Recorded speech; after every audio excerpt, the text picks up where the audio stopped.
नमस्कार शेतकरी मित्रांनो.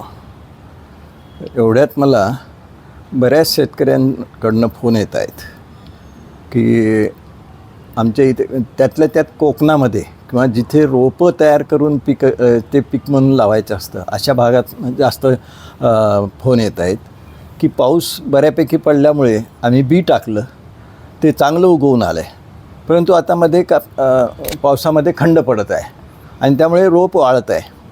तर अशी परिस्थिती आता इथून पुढे जे एकंदरीत हवामानशास्त्रज्ञ सांगतायत की पावसामध्ये पाऊस जरी बरोबर असला तरी मध्ये गॅप खूप पडणार आहेत, दोन पावसामधलं अंतर खूप जास्त होणार आहे.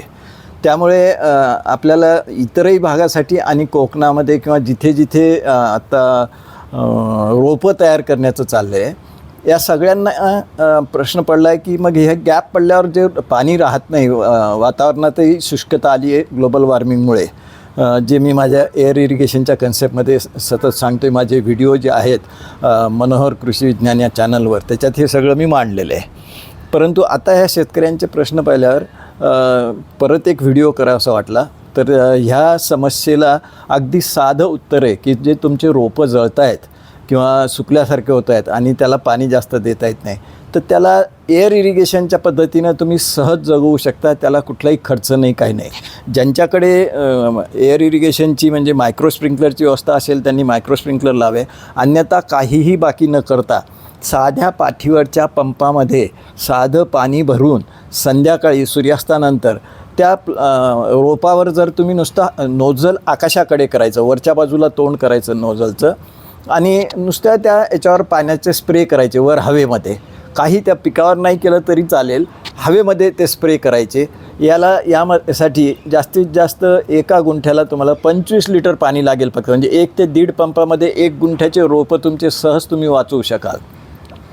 हे झालं रोपांसाठी.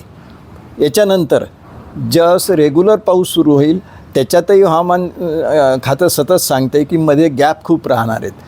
यांच्यासाठी सुद्धा जे बियाणं पेरून उगवलेले पिकं असतील त्या पिकांसाठी सुद्धा जर अशी गॅप पडते असं वाटलं तुम्हाला तर त्यालाही काही करू नका. साध्या पाठीवरच्या पंपाने हवेमध्ये पाणी स्प्रे करत चला, सहज तुमचे पिकंसुद्धा वाचतील. कितीही 10 दिवसाचा 15 दिवसाचा जरी खंड पडला तरी हे जर रोजच्या रोज संध्याकाळी तुम्ही जर केलं तर जास्तीत जास्त 10 गुंठ्याला 2 किंवा 3 पंप तुम्हाला लागतील. हे फार काही पाणी लागणार नाही याच्यासाठी. मी तर कापसासारख्या पिकालासुद्धा एकरी 100 लिटर पाण्यावर कापसाचं पीक वाचवलं होतं. तर हे आता पुढच्यासाठी आत्ता तर यांचे प्रश्न आल्यामुळे समस्या त्यांना निर्माण झाल्या त्यांना सांगतो आहे. परंतु हीच गोष्ट यावर्षी त्या एल निनोच्या परिणामामुळे पावसामध्ये जी गॅप पडणार आहे तर त्याची पूर्तता करण्यासाठी एअर इरिगेशनचा वापर करा तुम्ही.